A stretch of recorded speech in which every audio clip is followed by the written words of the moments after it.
Evening, everyone. Welcome to tonight's edition of Scotland at 7. It's the 16th of November. I'm Gordon Ross. Joining me in the studio this evening, our regular contributor, Sam Payton. Welcome back to the programme, Sam. Hi, Gordon. Good to see you again. And sitting on the other side of the studio, virtually from Sam, is Chris McCusker from the SNP Socialist Group. Welcome back, Chris. Good evening, Gordon. Okay, so I'm going to crack on first of all with the coronavirus update before we come to the main stories tonight. As of 2 o'clock today, a total of 1,091,185 people in Scotland have now been tested through NHS Scotland labs and UK government regional testing centres. Of these, 1,009,174 were confirmed negative. 82,011 were positive. There are 717 new confirmed cases of COVID-19. There are also 6 new reported deaths of people who have tested positive today. This will, of course, be an underestimate of the number of cases. Not everyone with the virus displays the symptoms, and not all those with symptoms will be tested. Of the people who have tested positive, 1,227 were in hospital last night, 98 of whom were in intensive care. The number of patients in Scotland who have died from complications caused by coronavirus COVID-19 infections now stands at 3,286. This number only includes those who have died in hospital having received a positive test for the virus. The latest UK daily figures published yesterday show that 51,934 patients who tested positive for COVID-19 have sadly died from their illness. This is an increase of 168 since Saturday. This number refers to deaths in all settings and not just to hospitals. Now, if you'd like to join the conversation here tonight, you can do so on Twitter by following us at Broadcast Scot and using the hashtag Scotland@7. And now tonight's main stories. The SNP is to write to the Prime Minister and Cabinet Secretary calling for a public inquiry into cronyism. The SNP has written to Boris Johnson and the Cabinet Secretary Simon Case demanding a full public inquiry into rampant Tory cronyism at the heart of the UK government. Amid growing pressure for a public inquiry, Pete Wishart MP said the taxpayers deserved full transparency on why billions had been given to companies with links to the Tory party. The SNP Shadow Cabinet Office Minister said that the Tory government must also provide convincing answers as to why so many Tory friends, relatives, donors and prominent lobbyists had been given jobs and privileged access to UK government meetings and decision making. It comes amid fresh revelations that the UK government awarded £1.5 billion of taxpayers' money to companies linked to the Tories. Concerns have also been raised over privileged access for lobbyists with links to the Tory party after George Pascoe Watson, the UK chairman of Portland Communications, was made an unpaid advisor to a health minister without a public process or announcement. It's claimed he sent sensitive information on lockdown policy to paying clients. Separately, an open democracy investigation found that former Tory chairman Andrew Feldman was given a job advising a health minister despite potential conflicts of interest with clients of the lobbying firm that he runs. Sam, let me take you first on this. I bet we're not surprised that there's been cronyism, but are you surprised that the SNP is calling for a public inquiry into this? Well, at the end of the day, they're within their right to call a public inquiry, and yeah, there should be a public inquiry, but whether or not there's going to be one is another thing, isn't it, Gordon? You know, at the end of the day, the Tories do what the Tories do. So I really don't know. Chris would probably be better off answering this one. Well, okay, let's throw it open to you, Chris. A public inquiry, is that going to be public enough? Do you think it would be independent enough to come out with any conclusions? Not at all. As usual, the Tories will get away with it. But it's not just the SNP that's calling for it as well. The Deputy Labour leader, Angela Rayner, she's also calling for it. And it was not just Pete Wishart that was calling for it. My own MP, Kirsten Oswald, who is the deputy leader of the Westminster Group as well, she said that there's serious questions for Boris Johnson to answer over the awarding of billions. The actual figure is quoted as 1.5 billion, but everybody expects it to be a lot more than that. And it appears that the Tory government has been handing out jobs for the boys to friends and relatives, donors, and lobbyists. She's basically saying the same as everyone else, and it's a disconcerting trait with the Tory party. They have always been steeped in cronyism. Even back to the days of Thatcher. I remember there was stories about the Iran-Contra affair, where people were getting brown envelopes allegedly for securing armament contracts and all the rest of it. So it'll be buried by the establishment as usual, and everybody else will just need to suck it up, buttercup. Okay. Sam, I've got a wee question for you. I know you don't feel maybe an expert on public inquiries, but it just occurred to me that, the Conservative Party leader, Boris Johnson, public school educated, well, private schools, we might call it here in Scotland. And I would guess that in some of these private schools, it's a case of the school tie identifies where you went, and therefore people are using their contacts rather than actually their skills or their judgment when it comes to getting jobs. Do you think this is part of the reason why cronyism, I beg your pardon, seems to run right through the Conservative Party? Well, to put it bluntly, it's pretty much they look after their own, don't they? And whether it's a school tie or the university or family contacts, they pretty much look after their own, and that is quite apparent. And I think you're right; it is Toryism, rather than cronyism. But yeah, they certainly do, and it's basically where you were educated, what your background is, and if you come from certain privilege, then you are looked after, and in terms of jobs, finances, contracts, Yeah. you name it. So it could explain how Boris Johnson managed to become Prime Minister then. Well, Gordon, now there's a revelation, eh? Okay, well, let's leave that one there, Sam. Okay, moving on to the coronavirus now. The Moderna vaccine has found to be 94.5% effective in news today. Moderna Incorporated experimental vaccine is 94.5% effective in preventing COVID-19, based on interim data from late-stage trials, the company said today. The UK government said that it was in advanced talks to access the Moderna vaccine, saying that they hoped it would be available in Britain from the spring 2021 at the earliest. Both Moderna and Pfizer vaccines have both been developed with new technology known as messenger RNA, or mRNA, and represent powerful tools in the fight against the pandemic, which has infected 54 million people worldwide and killed 1.3 million. However, unlike Pfizer's vaccine, Moderna's shot can be stored at normal fridge temperatures, which should make it easier to distribute, a critical factor as COVID-19 cases are soaring, hitting new records in the United States and pushing some of the European countries back into lockdowns. Okay, let's start with you this time, Chris. The second of two vaccine announcements in the last 10 days or so. This one appears, first of all, to be even more potent than the Pfizer vaccine. But critically, this storage issue, which the Pfizer vaccine had, having to be stored at minus 80 degrees, the new vaccine from Moderna seems to be far more easy to transport. Now, do you think that is going to affect the way that this drug is rolled out? That in itself will make it a lot more accessible to the likes of third world countries and stuff like that can't have the cold storage system. But I have to take this with a slight pinch of salt, because you never know. There have been conflicting stories all day regarding the Moderna virus, and anything that's attaching this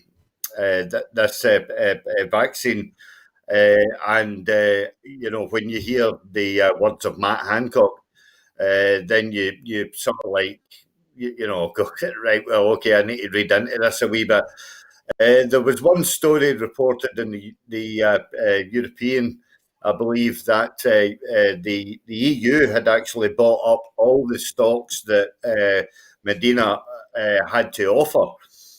And Britain was getting completely frozen out, pardon the pun.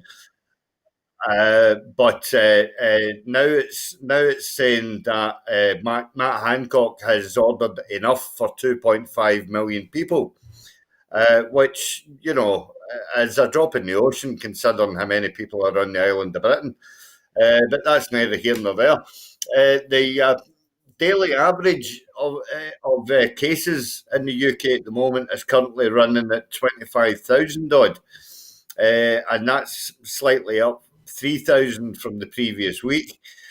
And this comes at a rather bizarre time, to be quite honest with you, when we've got Boris apparently self-isolating, again, probably in a fridge, so that he can avoid scrutiny. However, other people say that he's been in touch with someone who's got COVID. But then again, I thought if you had COVID, you couldn't get it again. They're not So sure did about that, Chris, as far as I COVID? know. Nobody's certain whether you can catch it twice yet. I think it is possible. And it can be worse the second time, apparently. Yeah, but did he actually have it the first time? Well, that's a question. Apparently he had it the first time. This time he doesn't have it. He's self-isolating because his app went off, I think is what he said. The other one that I wanted to highlight is the fact that there's been nearly 54 million cases, coronavirus cases, and 1.3 million deaths across the world, according to the Johns Hopkins University data, which is, a dramatic figure in itself. But again, we're always told, oh, don't look at other countries and stuff like that and whatnot, and what have you. Don't try and draw comparisons. But I had a conversation with my elder brother in Melbourne today, and he was saying that they've went 13 days COVID-free, and things are returning back to normal. And they are in the exact same state as us, where they're just talking about getting access to a vaccine.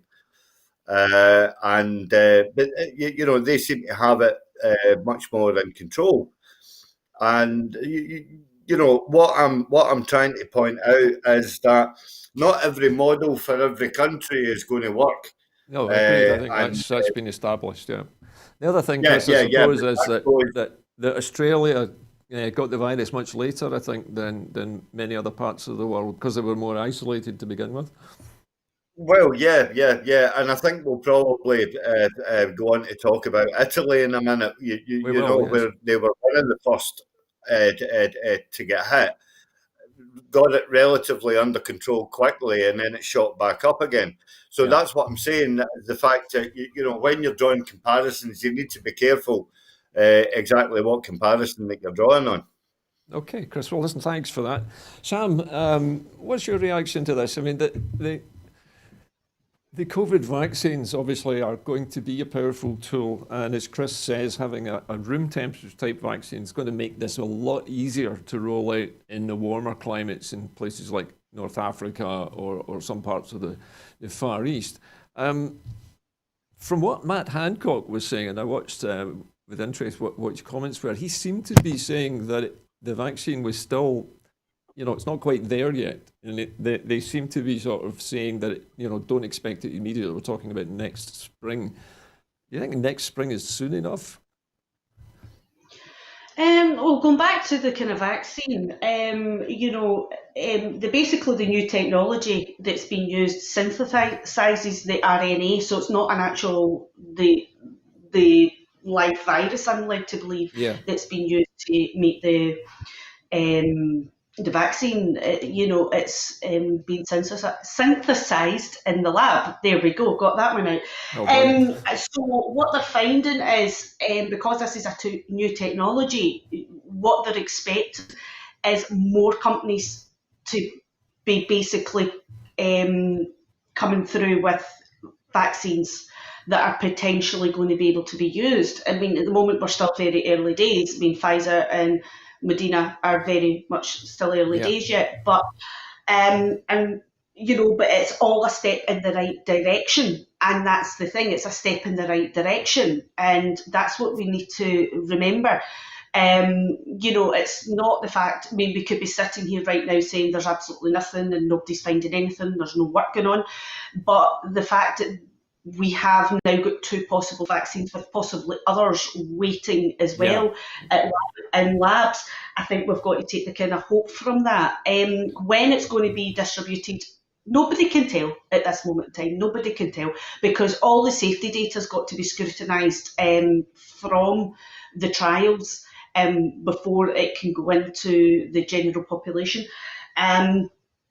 But I do know with this one from Medina, it's a bit like Pfizer. There's 2 jabs that basically people have got to receive. But Chris is right, it'll be easier to store. It's not the extreme cold temperatures, which makes it easier to transport around rural areas, third world countries, and it makes it more accessible to everybody. Regarding Matt Hancock, I never seen his interview today, so I can't really comment on it. So I really can't comment on what he said if I didn't see the interview. Sorry, Gordon, but Okay, as that's fine. I think we just need to kind of keep a wee bit of hope at the moment. Okay, Sam. Yeah, well, we need to stay hopeful. Okay, speaking of hopeful, researchers have found that the coronavirus was circulating in Italy as early as September 2019. Coronavirus was circulating in Italy in September 2019. A study by the National Cancer Institute of the Italian city of Milan has shown, signalling that it might have spread beyond China earlier than thought. The World Health Organization has said that the new coronavirus and COVID-19, the respiratory disease it causes, were unknown before the outbreak was reported in Wuhan in central China last year. But it said the possibility that the virus may have silently circulated elsewhere cannot be ruled out.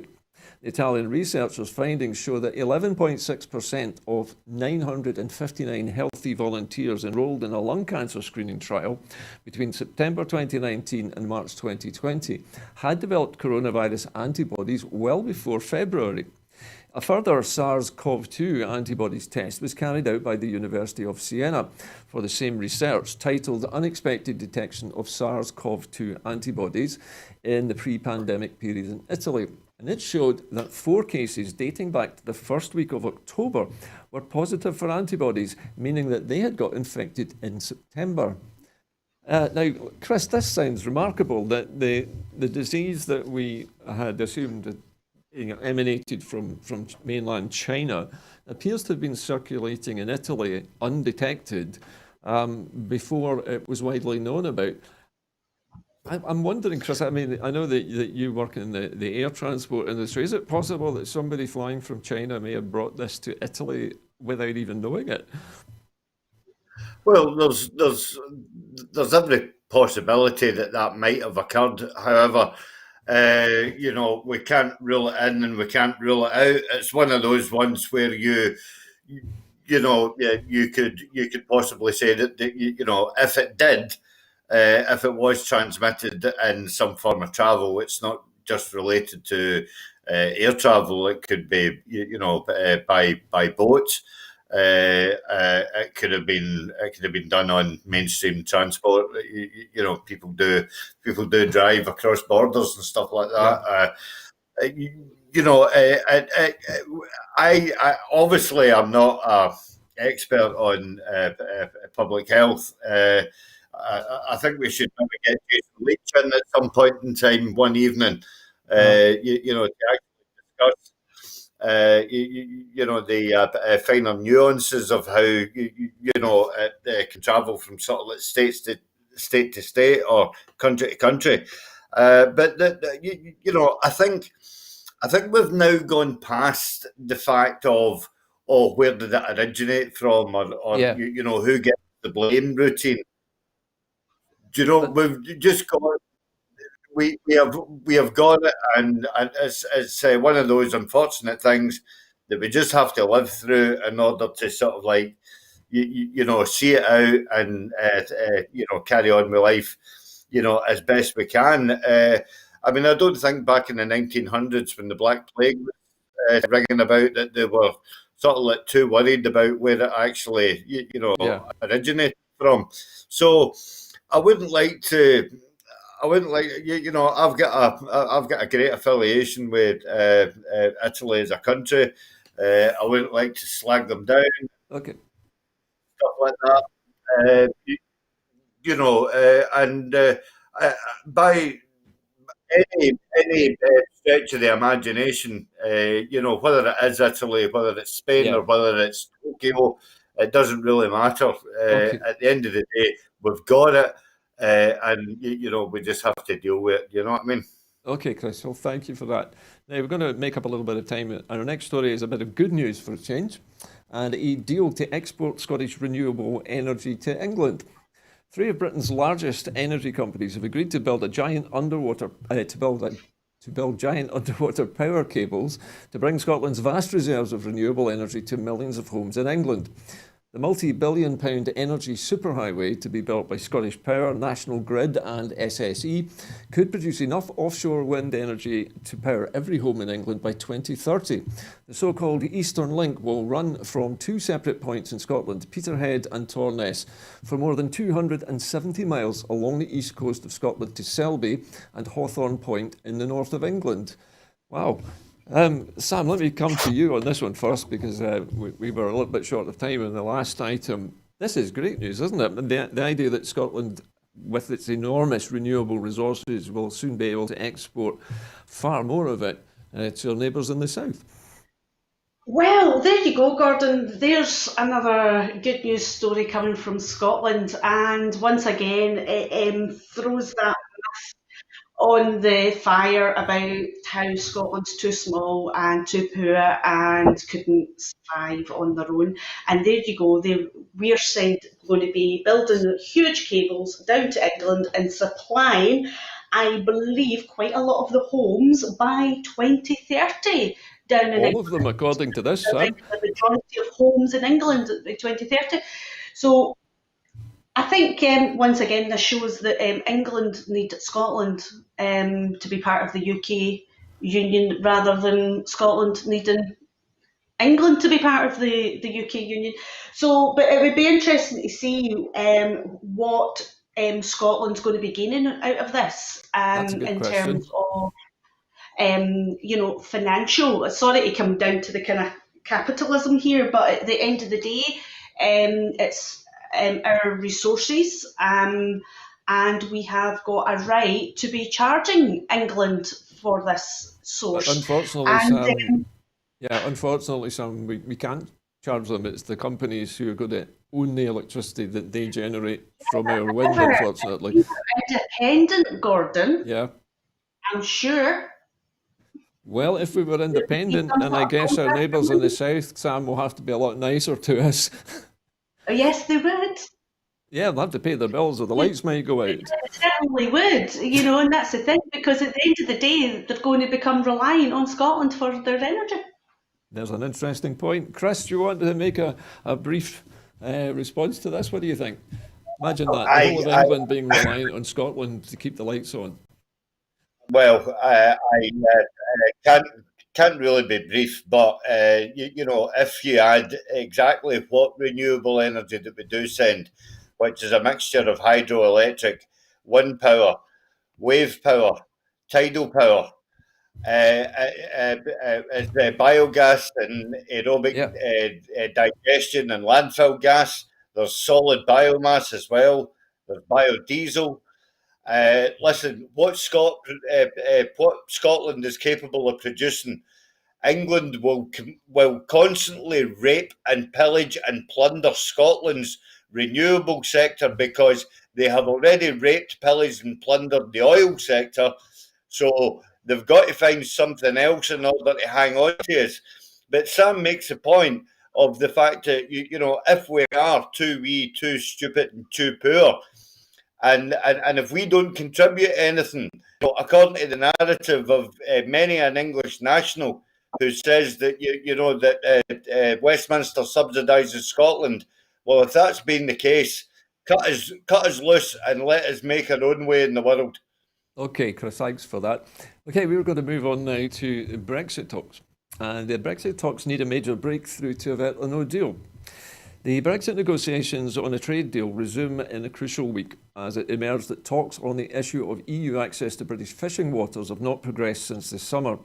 As the two sides re-engaged in the troubled discussions with less than 7 weeks to go before the end of the transition period, Ireland's Foreign Minister Simon Coveney said that negotiations were not in a good place on fishing rights. We really are in the last week to 10 days of this.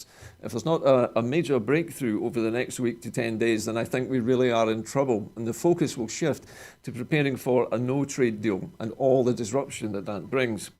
The outstanding issues remain the level of access to UK waters provided to EU fishing boats and fair competition rules for business, including rules on domestic subsidies, and the mechanism in the final treaty for resolving future disputes.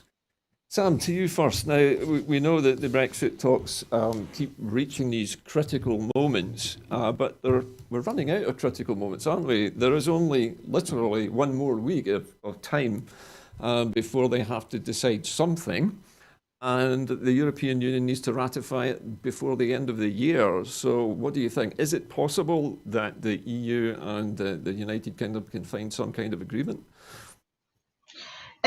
I'm going to say this, and I've repeated myself so many times on the programme regarding the trade deal with Brexit from all throughout the year.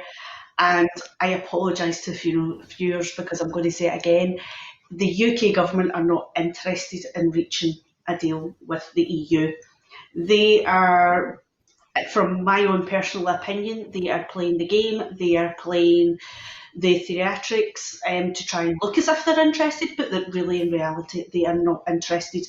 They're going to use every excuse, every trick in the book to try and make it look as if they're trying, and they have got no interest in reaching any form of trade deal. And to sum it up, Sam, you're saying basically that you don't think there will be a trade deal. You don't think the British are really intending to go for one.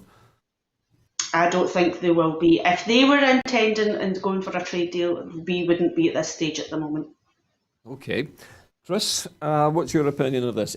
Are we going to get a trade deal or not? And if we are, what kind of trade deal is it going to be? Well, I'm in total agreement with Sam. I don't think the British government have got any inkling to do a trade deal whatsoever. The main stumbling block is obviously down to fishing, which it was always going to be. And that, as well as obviously cross-border checks and all the rest of it. Chris, do you think that this issue of fishing is just totemic? Because the fishing industry is a tiny, tiny fraction of the British state's gross domestic product. Is it just totemic? Is this just a symbolic thing? Well, it's not really a symbolic. Well, okay, you could view it like that, seeing as how the English government actually, again, raped Scotland of all its fishing quota back in the 70s. People would, if anybody's interested, they just need to Google the Cod Wars. Yeah, I remember those, I'm not making that up. It actually did happen. Britain was trying to impose its right over another country regarding their sort of like fishing quotas and all the rest of it. And it all got rather quite nasty. But it's this imperialistic view that the Westminster government has. This narrative of take back control. We will make our own rules, and and basically all that quiche that emanates out of Nigel Farage and even his pal Dominic Cummings as well. But it's actually. It was that he said, the chap Coveney, yep. He said that the negotiations are not in a good place when it comes to fishing. There hasn't really been any success in closing up the positions of either side, and until they find a way, there isn't going to be an agreement.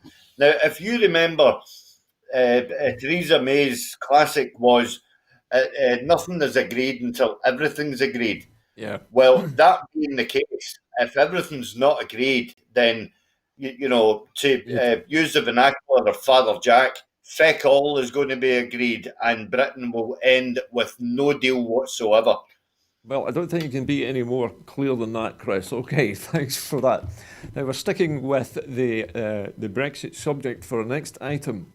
And Boris Johnson is taking the UK on a path to catastrophe with extreme Brexit. The SNP has said that Boris Johnson is taking the UK on a path to catastrophe by imposing last-minute low deal or no deal Brexit. After the Prime Minister today claimed that he is confident that the UK will prosper without a deal, Dr Philippa Whitford MP said that the Prime Minister was utterly deluded and wanted the only outcome possible, and warned that the only outcome possible at this stage was a low deal extreme Brexit, which would leave Scotland and the whole UK poorer and worse off. The SNP Brexit spokesperson said that the UK government had already left it far too late to avoid significant damage and disruption by failing to strike a deal months ago, failing to put in place adequate preparations for ending the transition period, and failing to give businesses the support and guidance they need. Despite the urgency of the Brexit negotiations, Boris Johnson has had to go into self-isolation after having been in close contact with an MP who had tested positive for COVID-19. That's a very strange coincidence, Sam, isn't it? At the most critical moment in British recent history, Mr Johnson seems to be dropping out of sight again. Now, we've talked about the Brexit deal already in the previous item. Do you agree with Dr Whitford's sort of analysis of this, that the Tories are leading us into a catastrophe? Oh, definitely, because that's exactly what they're doing, and she's right. Boris is completely delusional. He's as delusional as his pal over in America, Trump. And it's very convenient that every time something happens and there's a bit of responsibility, Boris seems to disappear, as he has done once again, and leaves everybody else to pick up the pieces. Yeah,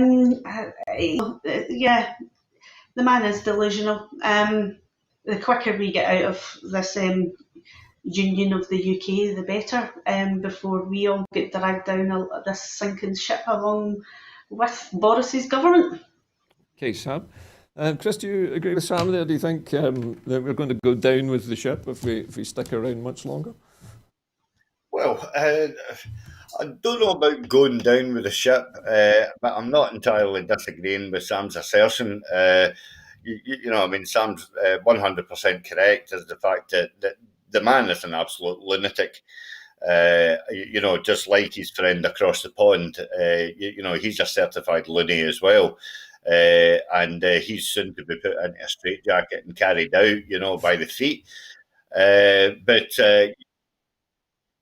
what again we have to remember is the fact that these people are puppets, and their strings are being pulled by other people, and the other people who have got the vested interest are the hedge fund managers and the media magnates and moguls, the likes of Rupert Murdoch and all the rest of it. They're the ones that are controlling the narrative, and the likes of Johnson and Trump are just dancing to the tune. And once Johnson and Trump have got what they have set out to get, be that of fame, fortune, notoriety, you name it, dollars or pounds, no matter what, they will walk off into the sunset and give not too shiny what, about anyone else, whether they are in abject poverty or they are knee deep in gold bullion, because at the end of the day, the two of them are complete narcissists, who are just basically seizing the chance to carry out their own agenda for their own ends. And anybody with half a brain would be able to tell you that neither the two of them have got their country's best interest at heart. So when Sam says, you know, there is danger of us going down with the sinking ship, she is completely correct. However, Scotland has got the last lifeline, and I must stress this and emphasise it, put myself on the line, and say that, you know, if we do not return a majority of SNP MSPs next May, then, you know, the UK government can turn round to Scotland and say, you're not getting what you're asking for because you don't have a majority of SNP MSPs. You might have a majority of independence MSPs, but not of SNP MPs. And the wording is very, very clear on that. It was highlighted by John Curtis. So, you know, I've noticed an awful lot of disharmony and stuff like that over the last couple of days on social media. I would just like to echo exactly what Ian Blackford said. The fact that, you know, now more than ever, we need unity within the wider Yes movement, not just the SNP, but also the fact I would like to remind viewers that no country ever won its independence through division. Okay, Chris, point well made there. Okay, moving on, I'm afraid, to more bad news. Unemployment and reduced wages see millions of people struggling for basics with no savings for Christmas. Following new research showing that unemployment and reduced wages have cut into the incomes of the poorest 20% and left millions with little or no savings for Christmas, the SNP has urged the Chancellor to scrap universal credit cuts and bring in support for the excluded $3 million in the upcoming spending review. The Resolution Foundation today published a report showing that 54% of adults from families in the lowest income quintile have borrowed in recent months to cover everyday costs such as housing and food. And that almost 1 in 3, 29% of adults who have had a persistently low income through the pandemic say they cannot afford basic items such as fresh fruit and vegetables every day, or to turn on the heating when required. The report also highlights that benefits are no substitute for earnings. The SNP has been leading calls to bring in a financial package for those who are excluded from available support and to make the £20 uplift to universal credit permanent and to extend the legacy benefits. In commenting, the SNP Shadow Chancellor Alison Thewliss MP said, if the Tories do not get a grip, 700,000 more people, 300,000 of them being children, will be plunged into poverty. And 500,000 of those already poor will be plunged further into poverty. And this is on top of the 4.2 million children already living in poverty under Tory rule. Now, Sam, these figures are truly shocking, aren't they? The fact that in the 21st century, in one of the wealthiest nations on the planet, don't we seeing rising levels of poverty, despite the fact that we live in a country which can easily support itself? Whose fault is this, Sam? Is this to do just with the government? Is it mismanagement? What do you think? Oh, well, Gordon, I think you're going to guess what I'm going to say. The UK government and the Tories, they've completely mismanaged this. They've been mismanaging for as long as I can remember, including the Labour government beforehand. But however, now recently it's definitely Tories that the whole situation's been completely mishandled. Yes, the Scottish Government and Welsh Government and the Irish Assembly have made mistakes, but in terms of people not having the finances to support themselves and worried sick what's going to happen next, and even not knowing if they're going to have their next paycheck, or now that if anyone loses their job and then has to go and apply for universal credit, their first payment is now for after Christmas. It is absolutely disgusting that in this day and age that this is what's happening. There is absolutely no excuse for it. And maybe if the UK government were awarding their cronies, going back to the story earlier on, contracts and things like that, and that money being mismanaged, then we would be able to afford to feed and look after all the citizens in this country, basically just by introducing a universal basic income for everyone. And that would just take so much pressure off everyone, regardless. And it would also help with people's mental health, because what's happening right now as well is affecting people's health. So it's not just the kind of financial aspect, it's also people's mental health and well-being it's affecting. Okay, Sam, thank you for that. Chris, it's often said, and probably more often than not by Tories, that the poor are always with us. But is it not the case that they're making the poor, and so they actually are creating the problem, and that's why they're always with us? It always sounds as though it's the poor people's fault that they're poor, and it's not, is it? Well, no, it's definitely a choice of the Tory government's own making. And this actually goes back before COVID, because the Tory government were actually basically lauded as the ones who were championing what we now refer to as the gig economy.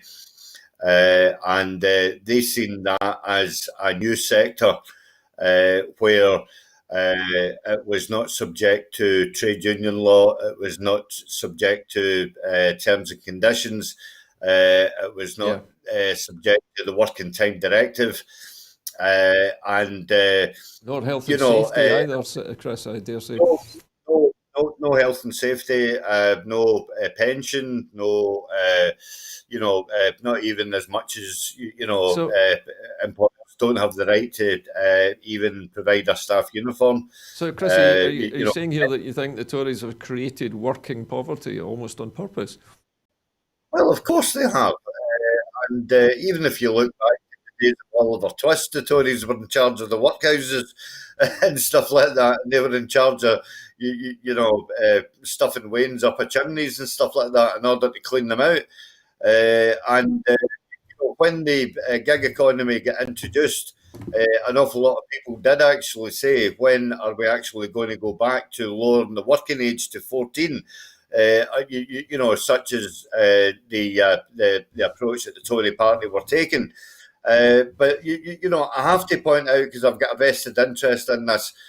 My son works in the creative arts industry. Is a projectionist at the DCA. He's been furloughed again, and what could have been better? What would have been what?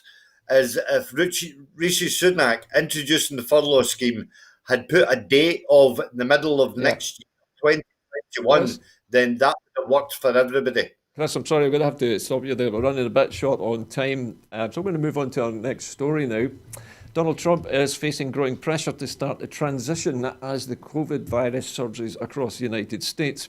The White House is coming under growing pressure from President-elect Joe Biden, as well as senior Republicans and health experts, to allow transition talks to begin amid a terrifying surge in coronavirus cases that's pushing hospital systems across the US to the brink of collapse.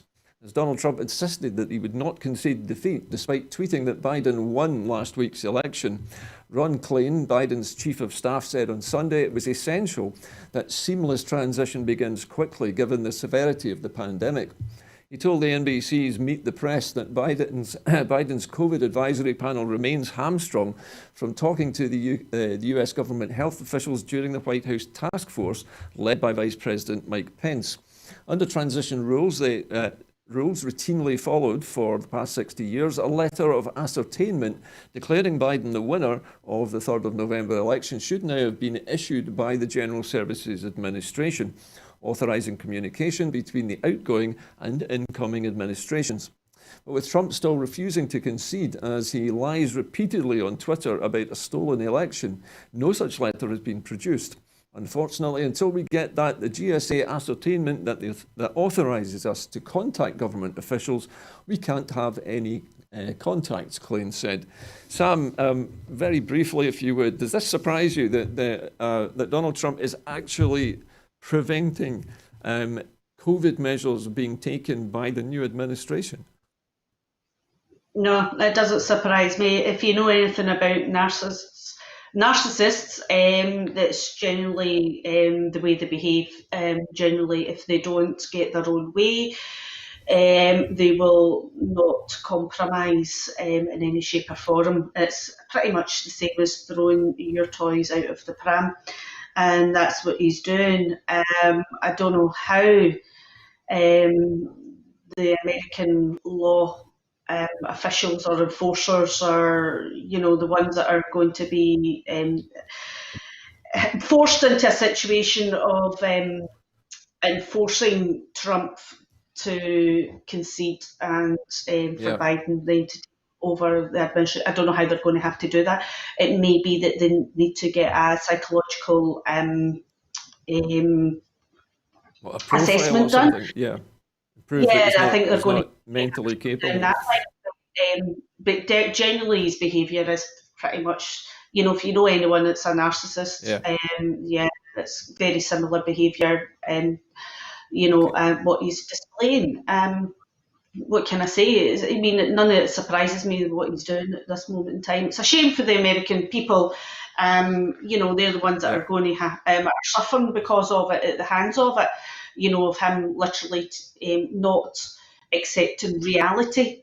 And that's the thing. Again, it'll be the most vulnerable in society. It's going to be suffering through this. Okay, Sam, let me stop you there. Chris, what's your opinion? Donald Trump, how are they going to force him to accept this, do you think? It honestly saddens me because we're seeing that there are about 1,000 lives a day in America that are being lost to COVID. And up until now, I think the figure was nearing the 250,000, 250, what is it, 250,000 mark of Americans that have now died of the disease. And with the onslaught of a really coarse winter, America, is like Scotland. It has really severe winters and stuff like that. Then it's looking bleak. And when you're actually looking for someone to take a bit of responsibility, God, the last person that you want to look at across the room is Donald Trump. And there are reports I read earlier on today on CNN that people are actually citing this as a possible humanitarian crisis. Caused by one man sulking. Well, I mean, what gets me is the fact that it's plain to see the data is out there that the US has actually passed 11 million infections, and yet he is amplifying lies and misinformation about his election loss. Just go, for God's sake. Yeah. And let somebody, with Who knows half what a they're brain doing? to and actually, try and sort of like safeguard the lives of the American citizens.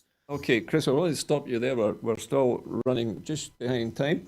Coming to our next item now, and this is actually to do with protecting patients with the greatest needs. As NHS Scotland prioritises essential and urgent care as well as continuing to treat coronavirus patients, new guidance has been published to ensure that patients with the greatest need are treated first. The framework for clinical prioritisation of elective care sets out 6 principles that boards will follow when making decisions on elective care waiting lists. It also ensures that they have appropriate COVID-19 safety and priority measures in place. Patient cases will be categorised into 4 levels of clinically agreed urgency based on their particular clinical condition. This approach will support patients and their clinical team when discussing treatment plans, and the categories will inform how quickly patients will be seen and treated, allowing the boards to prioritise those most in need. Sam, this sounds, again, like a good news story. Scottish Government and the health boards in Scotland are now prioritising patients' needs, not necessarily COVID patients here. We're talking about patients with perhaps other conditions which need urgent care. So you feel this is a timely move now? Yeah, I mean, it's got to be done. At the end of the day, COVID's not going away, and I think that's been made very clear over the last few months. So yeah, they've got to start prioritising people. Medical conditions just don't simply disappear just because of COVID. People still get sick, they still have injuries and so forth. So yeah, they need to get something in place to allow people to still receive treatments. And if it's going to be through a triage system, then so be it. But then again, a lot of our healthcare is down to a triage system anyway, and things are prioritised. I can't speak tonight. Um, but That's no, unusual for you. yeah, I know. I've had a busy day today, that's what it is. But no, so yeah, they need to kind of. I know from speaking from to my GP today, physiotherapy at my own surgery is starting back up next week, which will be a relief to a lot of Yeah. people. So, but yeah, we need to get these services back up and running. But again, as well as getting these services back up and running, we need to make sure everybody is safe, and that includes the staff as well, Of and the course. patients. That it's safe to do so. Okay, Sam, thank you. Chris, another good news story from Scottish Government and Scottish health authorities, yep? Well, it's great, and I think we're seeing excellent stewardship from Jean Freeman in conjunction with my friend Claire Haughey as well, who's the Minister for Mental Health. And this is a combination, as Sam says, of rolling in various other elective procedures that need to get done. And despite what the unionist trolls will say on social media, the health and social care services in Scotland have gone above and beyond, in the face of COVID, and the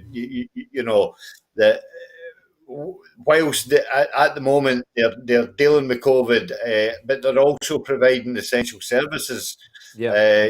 such as emergency and urgent conditions. It's right that these prioritisation for patients with the greatest need is actually going to get put into effect now before the winter months start to bite. I happened to notice on Sam's Facebook timeline that she had put up something about, Scotland's in for a cold snap and snow flurries and all the rest of it of biblical proportions. I can only imagine that she's been reading the Sun or the Express or something Oh, like the that. Daily Express, You know, Chris, that's the usual one for that. you normally get those kind of news stories and those rags. Okay. Listen, both of you, I'm sorry, we'll have to move on to our last item this evening. I beg your pardon, that's not the last item, but we have to move along anyway. It is the school milk scheme, and it is to continue. Children and young people will continue to be able to access subsidised milk in schools despite a funding cap caused by Brexit. Leaving the EU means that local authorities in Scotland can no longer receive funding under the EU school milk scheme to subsidise their own local schemes for pupils. Ministers have pressed the government to make up the shortfall, but to date, no such commitment has been made. To provide certainty to parents, schools and local authorities, the Scottish Government has agreed to commit funding of £722,000 this school year so that the scheme can continue should the UK Government refuse to fill the gap. Now again, Sam, here we have the Scottish Government trying to repair the damage caused by Brexit and by the Tory government. How important is school milk, do you think, to children these days in Scotland, given the fact that we are hearing so much about poverty, particularly amongst young people? Yeah, it's important, but I would like to see it go a wee bit further because I know a lot of kids in my area who cannot take milk. They're lactose intolerant. So, to give, if they can't have free milk, maybe fruit juice or something like that instead. And it's important. We all grew up with our free school milk, and I Yeah. remember pictures of animals and things like that on them. You So, remember that? You yeah, remember the little pyramid cartoons, Sam, that we used to get in school? yeah, three pictures of animals and things like that on them, and it is important. And sometimes it's not even just the fact of getting the kind of milk, but it's just that getting that wee time of day of just getting the kids to sit down and just have that 5-10 minutes. Also filling them up with vitamins and calcium and Yeah, protein so as well at the same time. yeah. Okay, Chris, were you a boy who enjoyed school milk? Well, I was at school during the days of Thatcher, so Oh, and she you famously know, stopped it, didn't she? her nickname was Thatcher the Milk Snatcher. I remember it well, Chris. We stopped it. I'm wondering did the 38% in Scotland that actually voted for Brexit, did they actually know that the milk was actually subsidised by the EU for I our guess school they didn't, children? Chris. If they did, then that's a damning indictment on those charlatans that actually voted, to actually stay out of the European Union. That is absolutely shocking. That is like Marcus Rashford turning round to Boris Johnson and say, provide day wins with school dinners, but I want them to be a la carte dinners. Do you know what I mean? This is just horrendous. Okay. What is it? 720 odd Yeah, thousand pound. it's a bit over 700. You know what I mean? 722,000. Can you imagine chatting on somebody's phone and saying, "Oh, by the way, do you realise you're going to be taking all that milk out of these school wins? Once we leave the EU." They Well, would have maybe that thought would, twice about that. maybe, Chris, You maybe. know.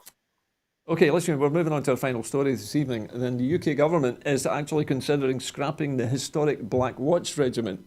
Responding to reports that the UK government is considering scrapping the historic Black Watch regiment under new Ministry of Defence cuts, the SNP Defence spokesperson Stuart MacDonald MP said, to dismantle this ancient regiment would be a serious betrayal of all those who serve and have served in the past. It would be unconscionable for any government to scrap the historic Black Watch, and it would fly in the face of the promises made to the Scottish people and those Scots serving in the armed forces during the independence referendum, a promise that government is already falling far short of. No Defence Secretary worth their salt would even consider signing this off, and I expect Ben Wallace to signal that at the earliest opportunity. So very briefly, if you would, Sam, the Black Watch, should it be shut down? Should it be abolished? No, but however, this is something that the UK government has been doing, is abolishing a lot of our Scottish regiments. I mean, I couldn't even tell you now which Scottish regiments are I think it's even just the still, Royal Regiment of Scotland now, Sam. That's all yeah, that's in left. existence. And So all the it's just traditions and the badges have been lost, I think. so yeah, one by one, they're just totally dismantling the whole of the Scottish infantry, and it doesn't surprise me. Sad, so sad to see it, but it But doesn't it's not a surprise me. shock. No. Okay, With Chris, this, down to you for the final comment tonight, but keep it brief. The Black Watch Well, being scrapped. What do you think? Well, it's not a shock, actually, because if you look back to April of this year, there was a leaked email actually saying that they were wanting to cut back on the Scottish regiments, move the Black Watch up to the Kinloch barracks to actually house 3 different Scots units, and which could obviously serve alongside such as the 39 Engineer Regiment at Kinloss, and also the RAF base at Lossiemouth. Look here, one thing, we get independent, we need our own armed forces, It so we certainly can do, yeah. all these regiments that the British Army have cut away from Scotland, we can reintroduce them in a free and independent Scotland, where we will be, utilising non-conventional weapons instead of weapons of mass destruction. So, take heart, folks. Once Scotland gets independent, we will have our own army, and they will be deployed solely for peacekeeping Okay. manoeuvres. Sounds like a great idea, Chris. Thank you for that. Well, we've just about come to the end of the programme, and as usual at this time in the evening, it's my duty to ask you for your help. If you enjoy the programmes made by Broadcasting Scotland and you want to see more of them, you can do that by becoming a supporter of Broadcasting Scotland. And if you have a look at your screens now, you'll see our website down there. And if you go there, you will find the instructions on how to become a supporter. Well, that's it for this edition of Scotland at 7. I'll be back again on Thursday. Kenny McBride will be taking the hot seat tomorrow. But from Sam Payne and from Chris McCusker and myself, a very good evening to you. Correct.